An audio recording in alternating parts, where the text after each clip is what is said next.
Yo, what is going on YouTube? I am Germ here. In this video today, I want to talk a little bit about TSM because they're coming off a very crazy week. Not only the whole Peter Zhang stuff, not only, just kind of all the mess and drama and everything surrounding that. I know a lot of people are kind of drawing the parallels to the LS and Cloud9 situation where Cloud9 had to go through a very crazy situation at the same time, still having a bunch of games to play and a season and practicing and all this stuff going on, and how distracting and crazy and everything it can be. But TSM also had Shenny testing positive for COVID. They had to play from the facility.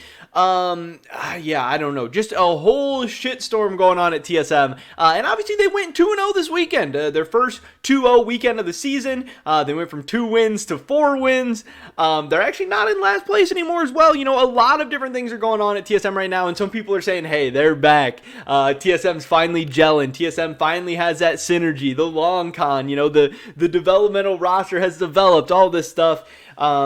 So that's what we got to talk about. Definitely drop a like if you guys do enjoy this one. I would appreciate that so much. The likes really help out the videos. The more likes, the more YouTube at least thinks that people like the video. So they're probably going to show it to some more people, and that would be awesome. Also subscribe to stay up to date on all my latest content. We're just trying to run those numbers up. The numbers look cool. They help us out a ton as well. Obviously, my ultimate goal is 100,000 subscribers. We got to get that silver plaque up on the wall. We got a lot of work to do, but every subscriber does help. With that being said, let's get right into this. So TSM, again, coming off the Peter Zhang stuff, they had a crazy week. They had Cloud9 and Immortals, not the hardest week in the world, but Cloud9 is that #1 team, and Immortals was ahead of them in the standings, and they end up coming out with the 2-0. Now, this is very weird for a couple of reasons. One, again, people are going crazy. People are like, oh, you guys remember all you people saying the TSM roster sucks, or the TSM players suck, or whatever, like, they really showed you, and it's like, hold up, y'all gotta pump the brakes. Like, people just overreact to everything. TSM is 4-11. They are 4-11. Now, yes, they won their 2 most recent games.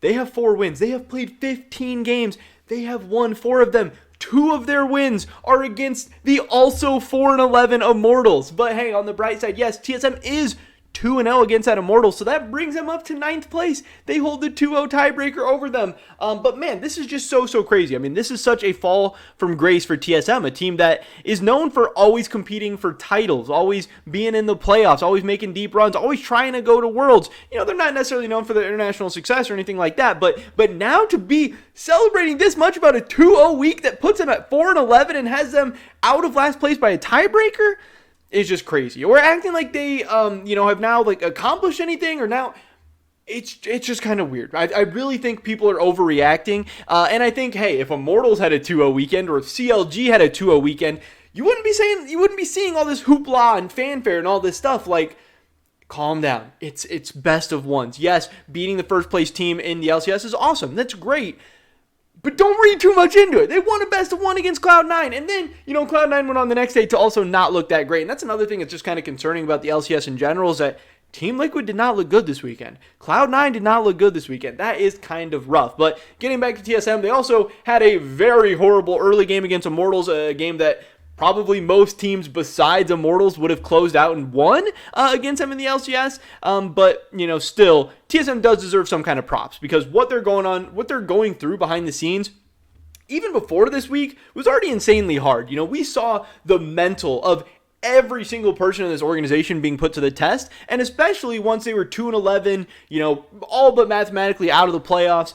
They could have quit, they could have rolled over. We've seen teams do that before, and the fact that all these players, all this coaching staff, all the management, everyone is still, coming out, giving it their best, preparing for these games, and even gave a performance that in any way, shape, or form was good enough to get a 2-0, that's awesome, and that deserves a thumbs up. That deserves some kind of recognition, because that just shows the kind of people at TSM, and that there is still some redeeming characteristics to the whole organization and everything they have going on. But at the same time, yes, these are still the players that have that were previously 2-11 and are still in total 4-11. And I do think, it's really, really weird. And I did tweet out something funny that kind of came to my mind. I was like, wow, TSM is really about to perform so well down the stretch to end the season that they're going to, convince the management to run back the same lineup next year, which I think would be a mistake. Again, if people are saying, wow, TSM figured something out, or they're clicking now, or they're meshing, or things are rolling, then, you would probably want to run back this lineup in the summer, right? Like, hey, they're good. They just went 2-0. Like, they're back. They figured something out.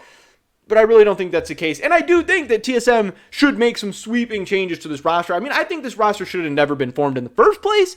And now that we find out maybe how or maybe why that this roster was formed, I think that shows that probably a lot of people at TSM don't necessarily think that this roster should have been formed or, should have happened in the first place as well.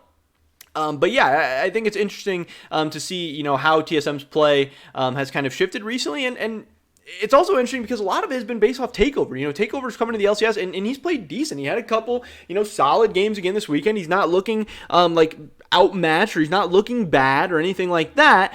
Or he's not looking like visibly horrible, or like he's not deserving of an LCS spot or anything like that. I'm not saying he's like a great LCS mid laner and he needs to be in the LCS or anything like that, but I'm just saying, he's not like embarrassing himself. He's not looking bad. He's been solid. He's been able to compete. He's been a nice surprise.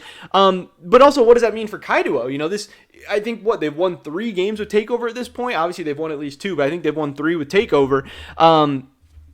What happens to Kaido? Is Kaido going to stay in Academy? Is he going to go back to China? Is TSM going to roll with TakeOver? Is TSM going to get a new mid laner? Is that going to be Jensen? Is it going to be a different prospect? Is it going to be some NA prospect? Is it going to be a Korean prospect, a Chinese prospect? Who knows what's going to happen? And then, obviously, they're only going to carry 2 mid laners, and then do you keep Kaido? Do you keep TakeOver?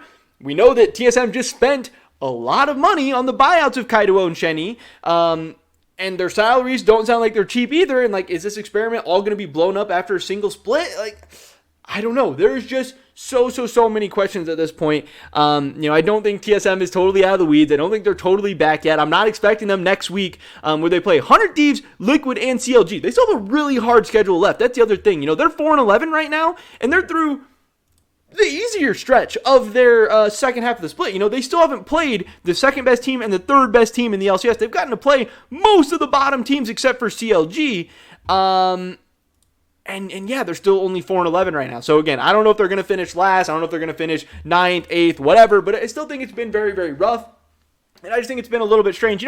Obviously TSM fans are looking for something to be excited about, to celebrate about, and I don't blame them. It's been a rough season. You're happy to win some games. You're happy to go 2-0, and that's fine. Celebrate, be happy, but don't take it too far with drawing the conclusions or dropping some hot takes or anything like that. Obviously I'm all for hot takes. I'm all for prisoner of the moment, but at least understand that what you're saying might be a little bit weird, might not make a ton of sense. I do still think the criticism for these players and for this lineup has been very, very fair. I don't think anyone was like, oh man, if they go 2-0 this weekend, then we've all been wrong about TSM. They really showed us like, oh wow, we're so stupid for thinking they were terrible when they were 2-11, or thinking the players weren't playing well or don't work together or whatever.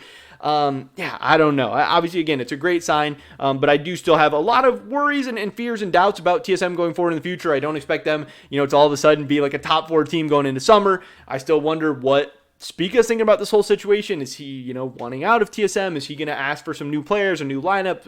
Are they going to be able to meet his demands? Are players going to want to come to TSM after this whole thing? And how are the players going to be affected by the Peter Zhang news? Obviously, he has some connection or some role or some part in bringing Kaido, Shenny, Swordart, Yursan, a lot of these guys to TSM. Hey, they're 2-0 without him. Was he the problem? Was he the one holding them down? Was he the one weighing them down? I don't know. But yeah, I'm just hearing a lot of people say TSM's back. And yeah, in some ways they're back. But just think, guys, this is TSM. Like, and if you're a TSM fan and you're a part of the organization or whatever, like, it's a little weird to be celebrating this much a 2-0 week, when things are how they are. But again, props to them for having the mental to even be capable of something like this. But yeah, I think there's probably still some rocky roads ahead for TSM, but we'll have to wait and see. That's just my thoughts and opinions. Definitely drop a like if you guys did enjoy this video. I would appreciate it a ton. Leave a comment down below. Let me know what you think about this whole situation. Do you think TSM has figured a bunch of stuff out? Do you think they've clicked? Do you think these wins don't matter? Do you think they do matter? I don't know. Maybe I'm dead wrong. I'd love to hear your guys' thoughts and opinions. Subscribe, stay up to date on all my latest content. Hope to catch you guys in the next one. But until then. Peace.